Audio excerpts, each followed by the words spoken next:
guys actually made that sound like a crowd.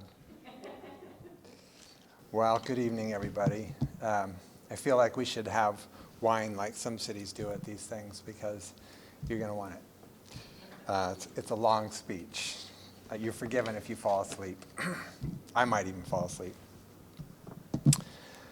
As this will be my final State of the City speech, I have a deep desire to thank each of the many, many people who have been part of making Milwaukee what it is today, and more importantly, what it is becoming, which is a flourishing city that is entirely equitable, delightfully livable, and completely sustainable. I started to make a list of all the people that I would want to thank, and it was hundreds of people. And as I thought about each of them, more people occurred to me. And I finally had to give up. So many people have made a positive difference in this city in just the last 15 years or so that I've been involved. And I really wish I could tell you details about each one. But that would take days, and it would tax my waning memory, and I would undoubtedly miss some of them. So, please, if you are, or ever have been, a member of MUST, or Bike Milwaukee, or any of the city committees, commissions, task forces, or on the council or the staff, please just look back and remember the good work you've done and know that I'm thanking you for all those efforts and that I deeply appreciate you. The last 2 years have been tough. The hardest years for most people, or the hardest years for the most people in my 63 years on this beautiful orb. They say that which doesn't kill you makes you stronger, and I think that's right. I see such strength in parents adapting to new roles, in teachers finding new ways to connect, in city employees stepping up to the extra effort to keep the city moving forward, even the strength it takes to decide that the job you've been doing was not the way you wanted to spend your limited time that we each have here. We are being tempered like good steel for what is to come. Here are just a few of the things that required some of that extra effort on the part of the city staff. The Public Works Department cleaned up from the disastrous ice storm. The Planning Department created an outdoor seating program with grants. Various staff helped the Arts Committee organize 2 years of Porch Fest. Brenna Cruz worked with FEMA to secure disaster assistance funding, while Bonnie Dennis and her team managed the federal funds we received during the pandemic. Thanks to Allison Wicks and Christina Federenreich for developing programs to keep struggling families in their homes and small businesses functioning during the early days of the pandemic. And the indefatigable Scott Stauffer, who rolled with the punches and kept meetings flowing flawlessly with new technology, whether they be virtual or hybrid, all of which required changing out our AV equipment in council chambers and continuing to struggle with that to this day. You would think that as hard as the past 2 years have been, there would have been a slight downtick in what staff could accomplish, but no such thing. As a matter of fact, under Ann Ober's continued stellar leadership and the hard work and perseverance of our outstanding staff, we seem to have upped our game once again in the middle of a pandemic. Let's start here in this library.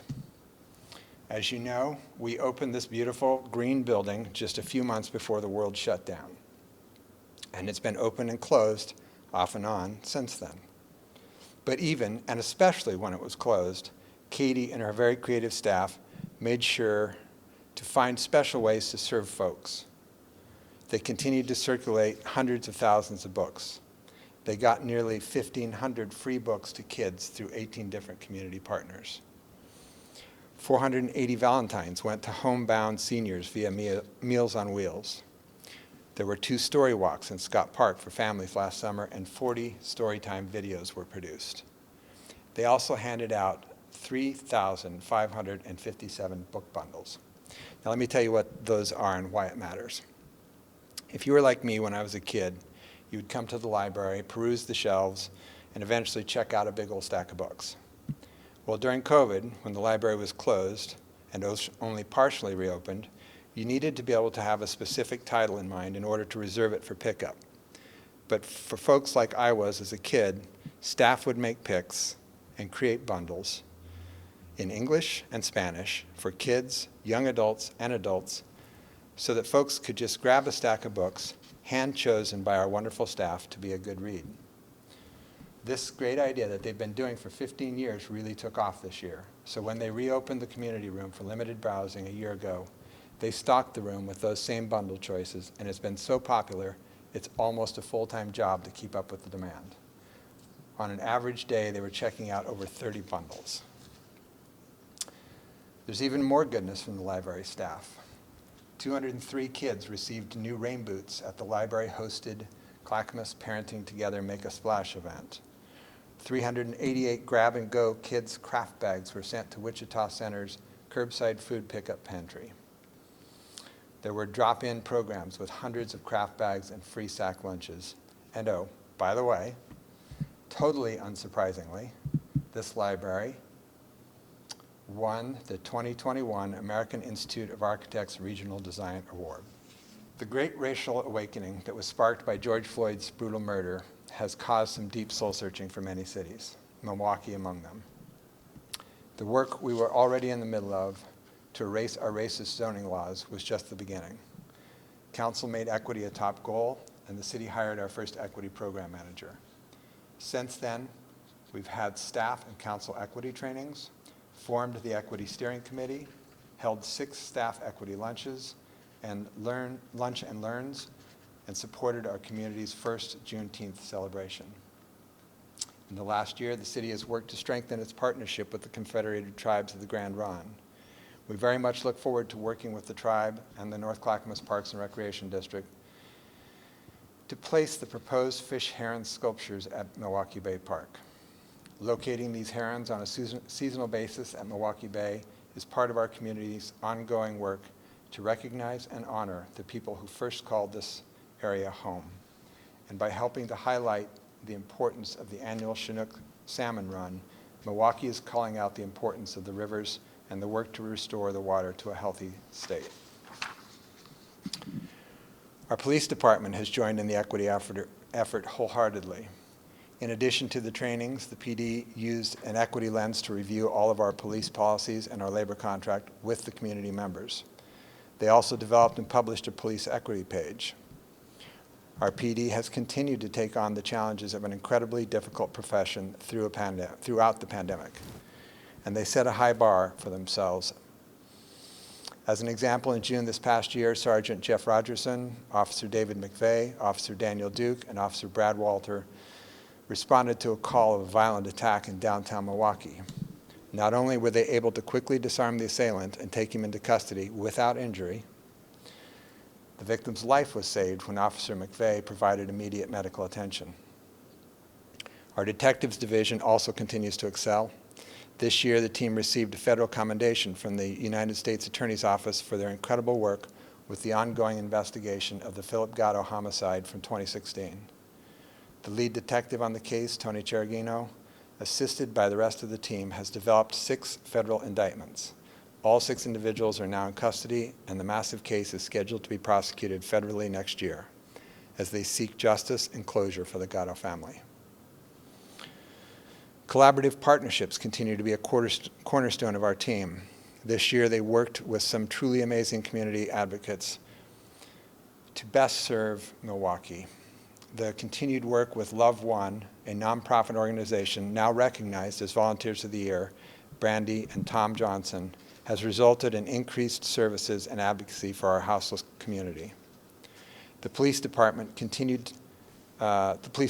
continued partnership with Project Hope, which results in a warm handoff from police to the Clackamas Fire paramedic Amy Jo Cook, and peer mentors to assist individuals in struggling with addiction and dealing with barriers to services. MPD is also actively researching new approaches to address the mental health crisis and houselessness.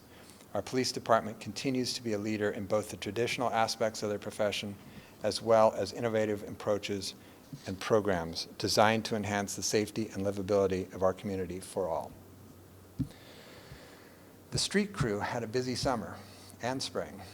The four-person team of Scott Pierce, Tony Larson, Colin Johnston, and Travis Spooner prepared and crack-sealed over 4 miles of the community's streets. Ellie Grassel, the city's sign technician, replaced and updated over 192 traffic signs in the community.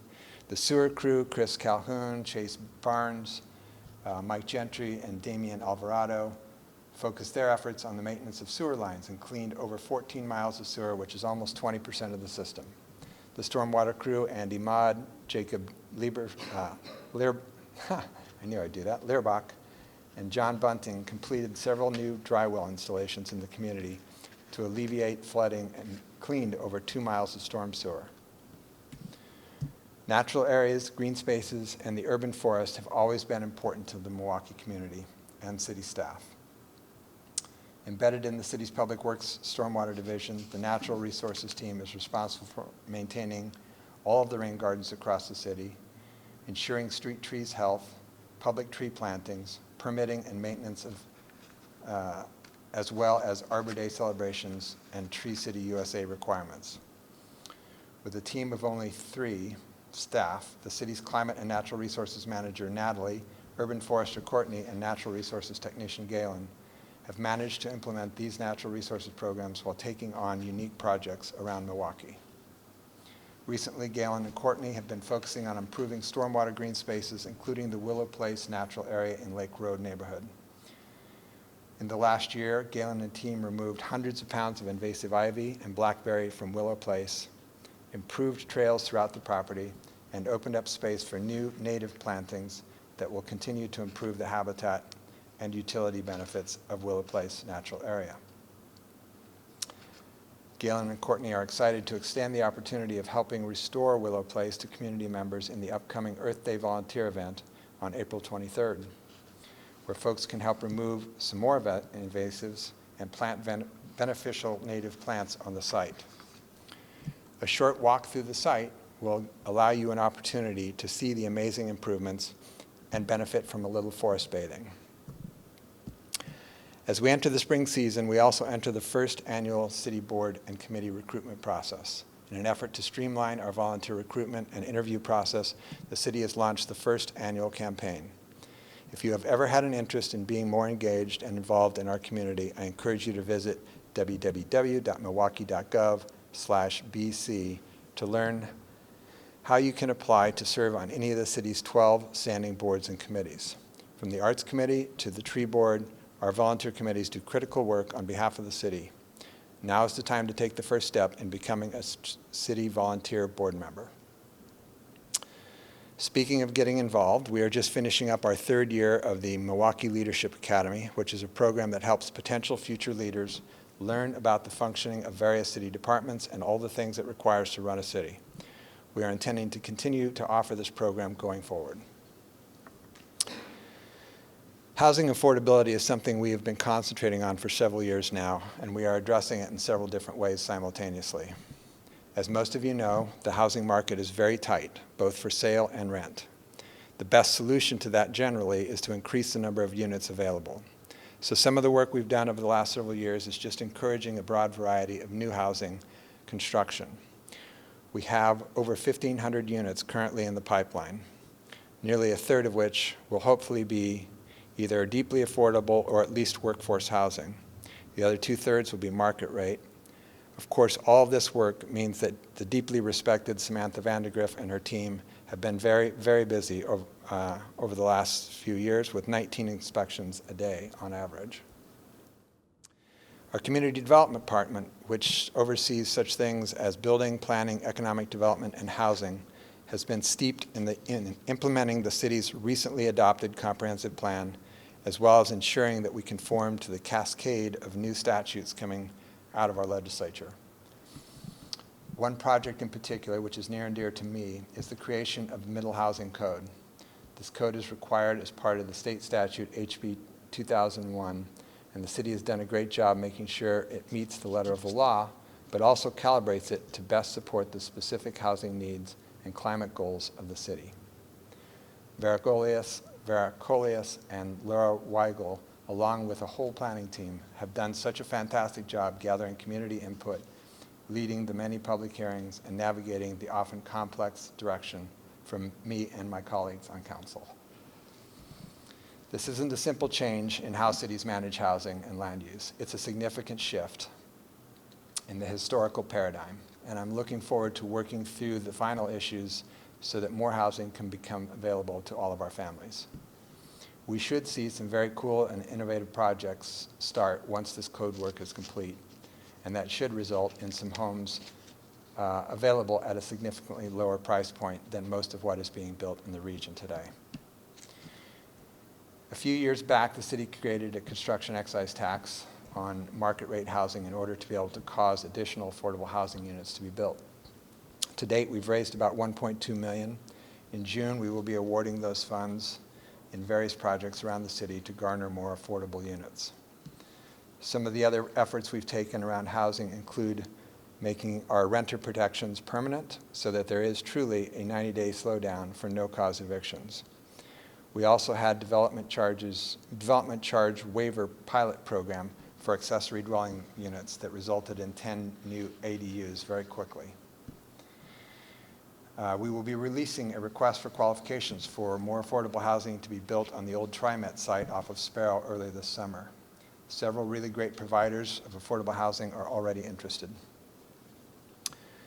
Our award-winning engineering department, led by Steve Adams and Jen Garbley, continued to build out our bike and pedestrian infrastructure while modernizing our street system. This year, we completed the River Road and 22nd Avenue couplet, the long-awaited Lake Road section, and the project that really kick-started the whole SAFE program when parents like Zach and Nicole Perry, Annie Roth, and others testified to the Planning Commission at a TSP update 9 years ago.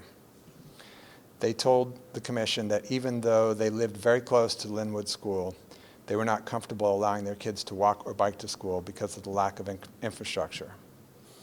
It took that long to plan a citywide system, determine how to fund it, then design it, and build the Linwood Avenue project. But it is a real gem. The new road design slows drivers down, and the separated paths on both sides of the street allow kids to walk or bike to school safely. And it was actually 7, not 9. Sorry. Realized that as I was saying it.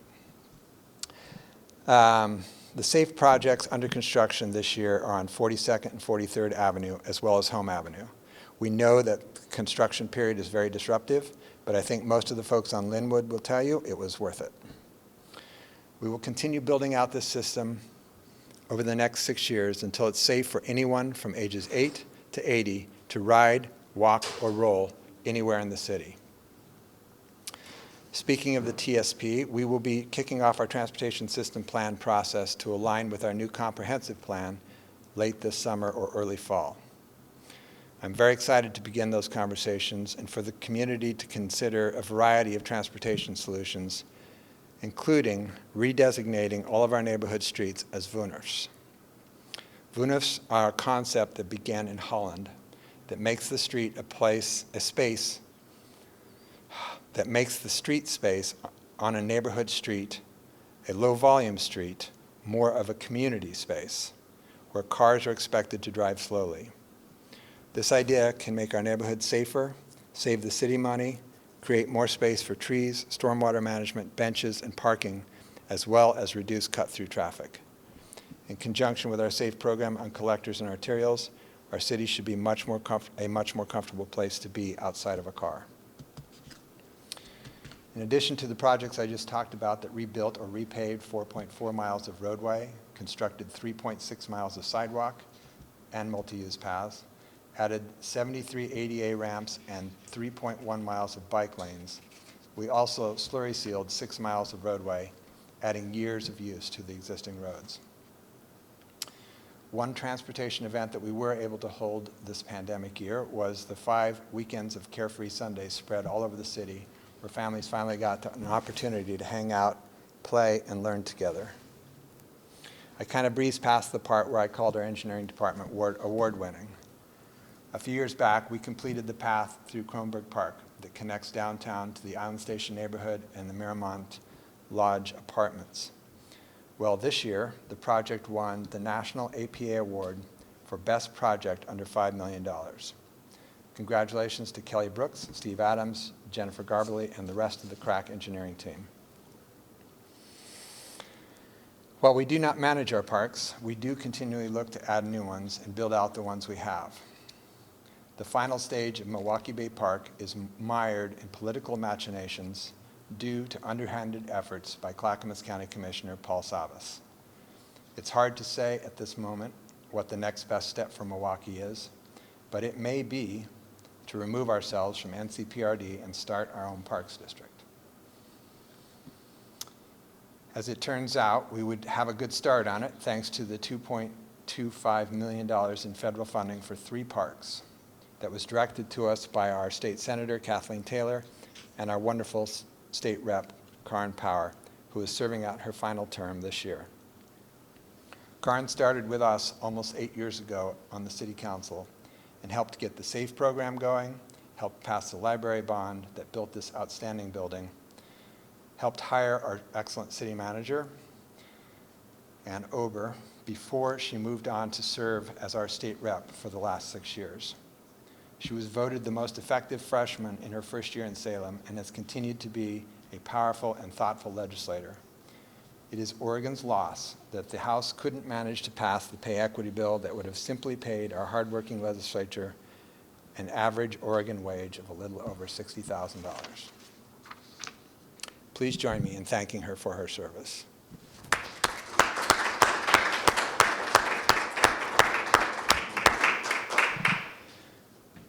These last few years have given us a real wake-up call from catastrophic fires that incinerated over 1 million acres of our treasured forest, killed at least 11 people, and destroyed thousands of homes while producing the worst air quality in the world right here in Milwaukee. A prolonged and deadly heat dome reaching 116 degrees, and a brutal ice storm that knocked out power for 250,000 people, many for well over a week. It should be obvious to anyone that our climate is changing, and that unless we as a society take dramatic steps to stop it, things will get a whole lot worse. It should make the residents of this city happy that we have one of the most aggressive climate action plans in the state, and people at all levels are working to implement it. We helped get HB 2021 across the finish line and made sure it included the green tariff program that we needed in order to negotiate 100% renewable energy for the entire city. We also supported HB 2475 that helps reduce energy costs for low-income families. It was really important to pass those two together. When our amazing Public Works Director, Peter Passarelli, wasn't directing the cleanup from the ice storm or making sure roads were drivable or improving our stormwater system or hundreds of other things that he has, he was working with the tree board and our brilliant climate and natural resources manager, Natalie Rogers, to formulate policy and potential code designed to help us reach our goal of a 40% tree canopy. Trees are such a critical part of human existence. One of my favorite quotes on the topic comes from the Richard Powers book, The Overstory. This is not our world with trees in it. It's a world of trees where humans have just arrived. Trees not only make up about 1/3 of our oxygen and pull CO2 out of the air, they also reduce stormwater, cool our cities, increase our property values, and improve our health. And those are just some of the things we know about. That's why, on top of the tree code that Council is about to pass, the city has planted 1,362 trees and pruned another 155 just this last year. We held 2 Friends of Trees events and even won the Oregon Tree City of the Year award. We continue to work with our partner PGE on our green tariff program and a program that would install EV chargers on some power poles. Speaking of EVs, we purchased 2 more EVs this year to add to our growing fleet of electric and hybrid vehicles. One of those was a Tesla for the police department. Good luck outrunning the chief. We held a tool exchange at Farmers Market last summer where you could turn your old gas-powered mowers, chainsaws, blowers, and other gas-powered tools for credit towards battery-powered replacements. Lastly, we are looking to create a funding source for our climate work going forward so that it just becomes a permanent part of the city rather than a council goal-driven process. We have much work left to do in this realm here at the city level, as well as the state and federal levels. We must continue to prioritize this for the foreseeable future if we wish to leave our kids a planet they can thrive on. When I was elected to the City Council 10 years ago, I had in mind a number of things I wanted to accomplish. I wanted to set an overarching vision that would give the city direction for years to come instead of ping-ponging around as each council changed and not really accomplishing much. I wanted to rewrite our comprehensive plan to make it more equitable, more sustainable, and more future-looking, so it solved the coming problems that the city would face. I wanted to create a climate action plan so that we would be an example to small, cash-strapped cities everywhere, that you could indeed do your part to address the most pressing issue in the history of mankind and not go broke. I wanted to make the city safe and comfortable enough so that anyone from age 8 through 80 could walk and ride a bike wherever they wanted to go. I wanted to reduce the pollution rushing off our streets and into our creeks and the Willamette, and to prepare our system for the coming storms. I wanted to remove Kellogg Dam and restore the creek and wetlands. I wanted more parks so that kids in every neighborhood would have green spaces to explore. I wanted to make sure that the growth that the region was experiencing didn't force out the people who have always lived here, to make it so that young couples could still afford their first house and empty nesters could afford to downsize right here in town. I wanted to assure that no one was homeless in our town. At the time, I was told by the first council that I was sworn into and that city manager that each one of those things was too expensive,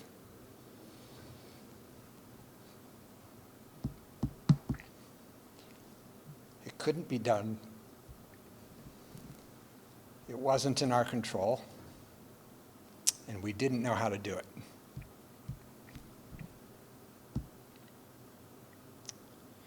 But 4 brave councils later, and 1 new city manager later, each one of those things, we have accomplished or set in motion most of those things.